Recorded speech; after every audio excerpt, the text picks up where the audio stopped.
Chapter 17, 2015 to the present. A cyborg is a human being whose biomechanical functions are bionically enhanced. Discovering Andy's limitations as a cyborg surprised us. After all the years of being obviously disabled, he now looked normal, so we experimented with acting normal. In Taos, there are numerous hiking trails Andy and I had run together over all the years we lived in the area. After Andy's physical breakdown hiking in the Himalayas, we started out cautiously. We purchased a pair of hiking poles and invested in good shoes with non-slip soles before we headed out with our dog Shine to the Canyoncito Trail. It was a steady uphill climb into the mountains with many water crossings. We knew that trail well, and we'd agreed to turn around whenever Andy wanted to. We didn't get very far, maybe a half mile up, when he said, "Let's turn around." After walking a few hundred yards down, he started losing coordination like he had in India. It was scary. Suddenly, what had seemed like a short distance to the car loomed before us as insurmountable. Andy sat down on a rock and drank water, while I ran our dog back to the car and then ran back to Andy so he could lean on me. We slowly made our way down together. We tried several more hikes and concluded it was best not to go too far out because we'd never know when his coordination would stop working. We couldn't find a pattern. We tried the gym. Andy loved working out weight training, and his driving skills were back for short distances. I waved goodbye as he drove off one morning on his own to the gym. I was home alone for the first time in many years. When he was gone, I accessed a piece of well-being that had been absent during the crisis years of Parkinson's. For me, that first morning when Andy drove away, the rightness of me being at home without anyone else began to fill in a loss I'd been living with for a long time. It was a step toward transforming what we accepted as normal. Our hard, overwhelming, sometimes scary reality had been our normal for long enough that when an easy, healthy moment came along, it felt big. It was big. Andy liked going to the gym, and he made a goal to go every other day. The jitterbug phone Brendan had recommended was our way of connecting if he had any trouble with the car or while he was on his own in town. The enhanced volume feature allowed me to mostly understand his whisper, which was key. On one such morning, after Andy left, I was doing my yoga upstairs and hearing the intense songs of all the wild birds outside, when an artificial ring kept intruding. The third or fourth time I came out of my shoulder stand to seek the source of that sound. Downstairs, I discovered Andy's phone, sitting in its charger, alerting me that it was fully charged, and also that Andy was in town without his phone. I took a deep breath, said a little prayer for his safety, reminded myself of what a smart, capable man he was, and allowed my worry to dissipate. Learning our new normal was going to include human error, and I embraced that. He got home without incident. We created a checklist for Andy before he left home. It was not unlike the checklist we'd always done before skiing. Skis, boots, poles, pass, gloves, hat, coat. Okay, ready to roll. Now Andy's checklist was water, remote, wallet, phone. Okay, ready to roll. It usually worked. In the midst of all this, we began to dream again about goals we might be able to achieve. Spending a few days in Avalon on Catalina Island after Andy's surgery had reawakened our love for that island. When we left on the ferry back to the mainland, it stopped at the Isthmus Two Harbors Port, which was where Andy had spent a lot of time and where we had lived together when we first met. He stood on the top deck of the ferry and gazed longingly at the small village. I could see the cabin where we'd lived and the restaurant where Andy had been the head waiter and served Jacques Cousteau and David Carradine. The sun lit up the sparkling deep blue and turquoise of that clear ocean, and my eyes followed Andy's gaze up to the cliff tops where we used to run. The ferry pulled out and we stood next to each other, watching the isthmus grow smaller. We stood there as the ferry sailed past Bird Rock, then Ship Rock, and we kept our vigil until the Los Angeles shore came into focus, and Catalina fell into a shadowy, indistinct outline on the horizon. Maybe we could live at the isthmus again, I said. That would be pretty hard to beat, Andy answered. There were no affordable rentals at the Isthmus 2 harbors, so we decided to camp. We identified and saved for the tent, sleeping gear, stove, and chairs that we'd need to be comfortable. We identified the site we wanted to book at the campground, which was on a hill from a map online. Our dream included having a boat, so my first call was to the harbor office to ask if they had boats for rent. I'm interested in a 2-person rowing boat, I told the man on the line. No, ma'am, we only have the kayaks for rent. I asked Andy if he'd be up for kayaks. No, I want to row across the water in a sleek ocean craft designed to move fast, with us powering the movement as we row in synchronicity. All right, then, I told him, that's a taller order. We ended up on another adventure finding our boat. A quick online search for wood rowing boats for sale led me to a company in Florida called Little River Marine.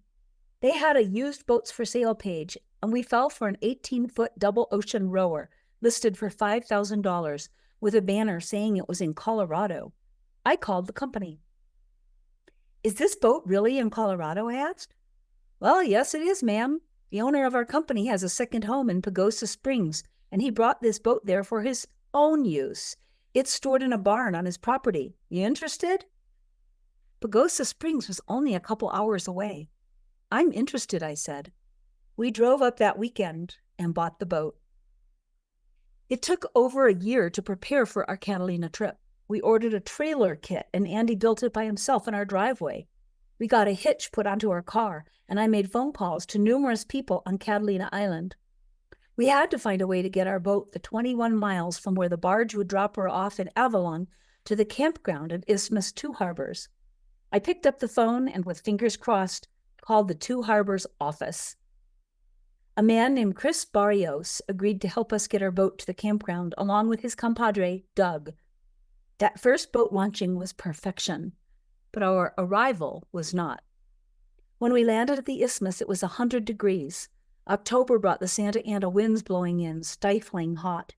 We enjoyed the ferry ride and successfully unloaded all our camping gear and food to the pickup point where a truck would deliver the heavier gear closer to our campsite. Andy and I started walking the half-mile trail toward the campground. The trail was fairly steep and diverged into smaller paths at the top. We walked slowly, and I carried my day pack and Andy's day bag to try to make his walk easier. We were soaked with sweat. At the top of that first hill, Andy wanted to go to the left, and I thought the way to our campsite was to the right. We were at a standstill, disagreeing. We'd only seen a map. Neither of us knew the best way for sure. The sun beat down. Andy started walking down the hill to the left, and I turned right and continued uphill. I'll meet you at our campsite, I called over my shoulder. The trail I was on led to a dusty road, and I followed that to a footbridge where I saw all our camping gear piled. I knew I must be close. I crossed the bridge and continued uphill toward an oasis that consisted of a picnic table under a hard plastic roof that made a few square yards of shade. Panting and sweating, I sat on the table, set down the 2 bags I carried, and drank a bottle of water. The blues and greens of the ocean shimmered. I longed to hike down and swim, but instead I discovered our assigned campsite was the next one down the hill from the oasis. Andy was nowhere I could see, so I explored. Our site sat very privately on a promontory that jutted out and dropped 50 feet on 3 sides to the edge of the shore. I saw what looked to me like an eagle sitting on a tall flagpole. Since I couldn't see Andy anywhere, I decided to single-handedly start hauling our 4 heavy bags from the footbridge to our spot. As I struggled, pulling the first duffel up the hill, I noticed camping cabins above us, and a family standing outside of one of them. "What's wrong with that man?" their son yelled. I dropped the bag. There was Andy, weaving and staggering as if he were drunk. I was too far away to get there quickly. "Andy, sit down where you are," I called. He looked up at me as he lurched forward again and barely caught his balance. "Sit down now," I screamed. "Andy, stop." I made my way down the steep dirt hill as he finally reached a picnic table and sat. "What's wrong with your brain?" I shouted. "If you fall, who knows what might happen?" For the next couple of hours, we set up camp and rested before tackling a conversation about that day. Andy, I was frightened when I saw you unsteady on your feet. I'm sorry I yelled. I didn't know what to do because I couldn't get control over myself, he said. I wish you just sat down in the dirt, I said. If there's a next time, I will sit in the dirt, he told me. I'm sorry I didn't listen to you. These episodes were something we needed to understand. It seemed extreme conditions brought them on, and rest was the only remedy. The next morning, Andy was completely recovered. We had scheduled to launch our boat with Chris's help. It was still a hot day, but much more bearable in the early morning. We ate oatmeal with nuts and raisins and unpacked our life vests and Andy's hiking poles before starting along the trail back toward the isthmus, 2 harbors. The poles helped. Our boat was sitting on the trailer as close to the water as Chris dared to get his truck. Doug, who had the biggest smile and the brightest laugh, was there to help too. Andy took charge and untied the ropes holding our boat to the trailer. He installed the oar locks and put the oars in proper position. When he finished, we all lifted our boat off the trailer and carried her to the water's edge. I got into the boat and settled myself with my oars, and Doug held the boat so Andy could also get in. Andy and I rowed in time together through the anchored buoys and out to the freedom of the open ocean. Our boat glided along as if it didn't matter at all that Andy had Parkinson's disease. We could see the bottom of the ocean through the clear water. Pelicans flew above. Being mindful of Andy and his fatigue, we turned back toward shore and headed to the campground beach. We pulled the boat up on the sand above the tidal line of seaweed and walked back to our campsite. We passed the spot where Andy had his incident the day before, and I marveled as he walked up the steep hill with a pair of oars over his shoulder. His Parkinson's seemed almost insignificant while we camped, rowed every day, swam, did yoga, and read all the books we'd brought with us. For the next 4 years, we kept our camping and rowing trips to Catalina. It was there that Andy, not having a voice, became bearable for me. It was usually only the 2 of us together, and often we found ourselves the only campers in the campground. I was comforted hearing the birds singing and the ocean waves' constant roar. It was silent except for those sounds and the wind blowing through toyon trees and the occasional foghorn. At last, Andy's whisper could be heard. Taos, 2013. The first Christmas after our trip to Catalina, Brennan came home and Andy initiated a whispered conversation with him. Now that you are 33 years old and have lived a full life, I wonder if you have any regrets. My ears perked up. Brendan said, Not really. Andy continued, I'm 70 now, and if I could do it over, I'd have gone back to school in my 50s and become an architect. My jaw dropped at his words because I'd had no idea.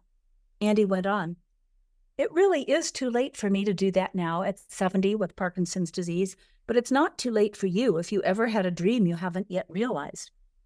I've never stopped being interested in science and research, Brendan said. Perhaps it's time to do something in that direction. Andy Heath, even with Parkinson's, was an extraordinary father, using his knowledge and experience to inspire his son. Taos Ski Valley, 2014. Ski season was in full swing, and Andy was going to see if he could ski. We'd spent so much of our lives skiing together, and it was natural to want to see if it was possible for him again. He hadn't skied in more than 15 years. I watched as he pushed off with his poles, giving me a look that said, Here goes nothing. He cruised on down the hill in perfect form, making graceful turns. In control, he gave plenty of room to other less experienced skiers. We took about 10 runs on Pioneer Glade and called it a day. We skied a lot that winter and discovered the same problem we'd had with hiking. There was no telling when Andy might suddenly lose his coordination. Andy's skiing was a big win for him, with Parkinson's, but he was not a man who sought out recreating the past. After one winter, he let it go in favor of activities less dangerous in his present reality. Taos, 2015. So, he started a garden. Our finished house was a joy to live in, and the dirt that surrounded it after all the construction was his project. We had been given 2 gift certificates at plant nurseries from friends as housewarming gifts, and we intended to purchase trees. Andy raked dirt for weeks, removing construction debris and rocks. He planted grass seed and watered every day while setting up a drip irrigation system. Tom Hicks, our friend from Aspen, visited, and together they covered the new forming grass with hay and wet it down a couple of times a day. Our friend Steve drove up early on many summer mornings and brought us iris and other flowering plants. He and Andy usually planted them right then and there at 6:30 in the morning. Another friend, Linda, offered us flowers from her wondrous garden. She gave us an innocuous-looking plant that turned into a Maximilian sunflower that grew as tall as our balcony. One day, Andy came home with 2 flowering crabapple trees and 2 aspens from the nursery. Our garden grew into a sanctuary of green and flowers within the larger mountain forest where we lived. We bought a lawnmower. One day, we decided to mow the lawn together. Andy operated the mower, and I held the electric cord and kept it from being run over. I grew up in the Midwest, a place where lawns grow rampantly. As a small child, I watched my grandmother mow her own lawn on a tractor mower. As a young teenager, my dad decided that with 4 children, our family could care for our own lawn instead of hiring gardeners. He purchased 3 lawn mowers and a grass edger. My brothers, sister, and I learned to work in efficient geometric patterns so we could accomplish the task and get back to our friends. Therefore, I had experience and opinions when it came to mowing lawns. Andy and I started out well enough. He pushed the mower from one end to the other, and I carried the cord. Instead of turning around to mow the next line parallel to the first, he turned left. I found this to be disturbing, but kept quiet, thinking he must have a different pattern in mind. At the end of the second line, he turned again, cross-hatching the 2 lines he'd already mowed, and this literally crossed a line for me. "What are you doing?" I shouted over the engine noise. He looked confused. I had to scream to be heard over the mower, and also, it felt good in a way to scream. "This isn't how you should mow. You need to make a pattern. Why don't you know this?" The accusations came out rat-a-tat-tat. Andy was getting agitated now too, but he was smart enough to turn off the mower. "How can you mow in such a haphazard way?" I continued loudly. I wondered without caring if the neighbors could hear me. I goaded him a few more righteous minutes until he came over to me and took me by the shoulders and whispered, "Are we having an argument?" For years, life had been too hard to have any disagreements. We both began to laugh, and then cry, and then hold each other. While I was standing there in the garden, my thoughts touched on that long-ago prediction from the palm reader and how she told me my 50s were too hard for her to explain, but would be magic and filled with wonder, and I would realize my wildest dreams. Parkinson's continues to be hard, and we won't be living happily ever after without this disease. But Andy is healed in that we are planning adventures, working together again, being creative, and are well enough to disagree, cry, laugh, and engage. I never could have imagined the way our story was turning out.